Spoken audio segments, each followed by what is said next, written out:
بسم اللہ الرحمن الرحیم۔ ذی الحجہ کا عشرہ شروع ہو چکا ہے۔ یہ انتہائی قیمتی عشرہ ہے اور انتہائی فضیلت والا عشرہ ہے۔ احادیث کے اندر اس عشرہ کی بڑی فضیلت بیان کی گئی ہے۔ علماء نے بتلایا کہ رمضان کے آخری عشرہ کی راتیں افضل ہیں اور عشرہ ذی الحج کے دن وہ افضل ہیں۔ رمضان کے آخری عشرہ کی راتیں انتہائی قیمتی ہیں، اس کے اندر لیلۃ القدر بھی ہے، اور جو ذی الحجہ کا عشرہ ہے اس کے اندر یوم عرفہ ہے اور حج ہے، قربانی ہے۔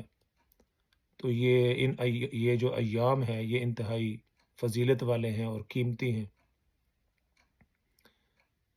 یہ بھی بیان کیا گیا حدیث کے اندر کہ اس عشرہ کے اندر روزوں کی بڑی فضیلت بیان کی گئی ہے۔ اس سلسلہ میں ایک حدیث ہے جس کے راوی ہیں حضرت ابو ہریرہ رضی اللہ عنہ، اور فرماتے ہیں قال رسول اللہ صلی اللہ علیہ وسلم ما من ایام احب الی اللہ ان یتعبد له فیہا من عشر ذی الحجۃ یعدل الصیام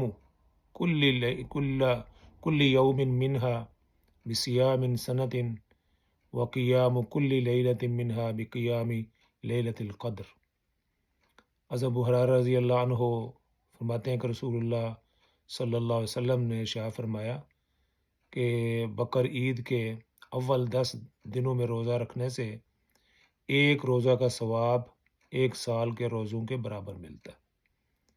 یعنی کوئی شخص ایک روزہ رکھتا ہے تو اس کو 1 سال کے روزوں کے برابر ثواب ملتا ہے، اور ان دنوں کی راتوں میں قیام کرنے سے فرمایا شب قدر میں قیام کرنے کے برابر ثواب ملتا ہے۔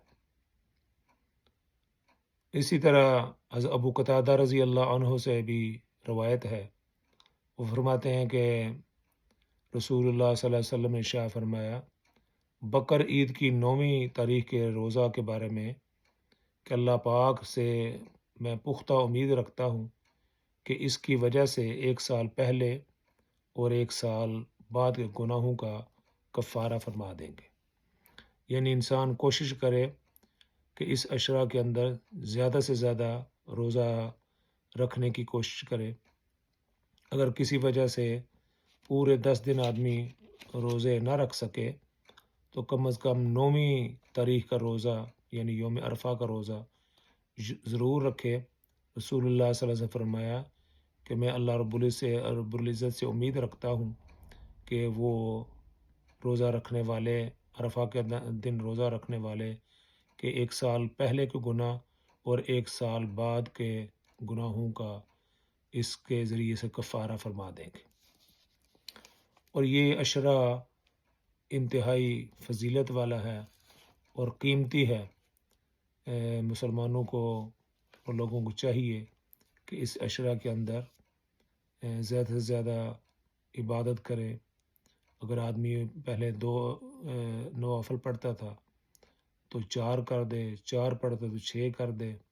قرآن کی تلاوت اگر 1 سپارہ کرتا تھا تو 1.5 سپارہ کر دے، 2 کر دے۔ یعنی عبادت کے اندر وہ اضافہ کرے، روزوں کے اندر اضافہ کرے، تلاوت کے اندر، ذکر اذکار کے اندر، صدقہ و خیرات کے اندر۔